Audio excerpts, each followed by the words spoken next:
এই শোনো, রাতে রান্না করছি, তুমি কটা রুটি খাবে? 4টে রুটি বানিয়ে দাও, 4টে। আমার হাতে কিন্তু এই মোটা মোটা রুটি, তুমি 4টে রুটি খেতে পারবে তো? তাহলে একটা কাজ করো, 3টে বানিয়ে দাও। 3টে রুটি খেতে পারবে তো তুমি? যদি না খেতে পারো, তোমার মা কিন্তু আমাকে কথা শোনাবে। ভাই রে, ক্যাচাল হয়ে যাবে রে। তার থেকে দুটোই বলে দিই। দুটো খাবো, দুটো দুটো করে দাও, দুটো খাবো। 2টো রুটি খেতে পারবে তো তুমি?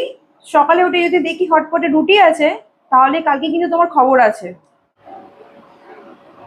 ভাই রে, দুটোর থেকে একটা খাবো তাও ভালো, কিন্তু ক্যাচাল চাই না আমি। তুমি আমার জন্য একটাই রুটি করে দাও, একটাই খাবো, একটা রুটি খাবো। ও, তুমি একটা রুটি খাবে বলে আমি আটা মাখবো? চুপচাপ বাইরে গিয়ে খেয়ে আসো। Bye bye tata goodbye गया। চলো, 1 নম্বরে একটা ফাঁকিবাজ আছে।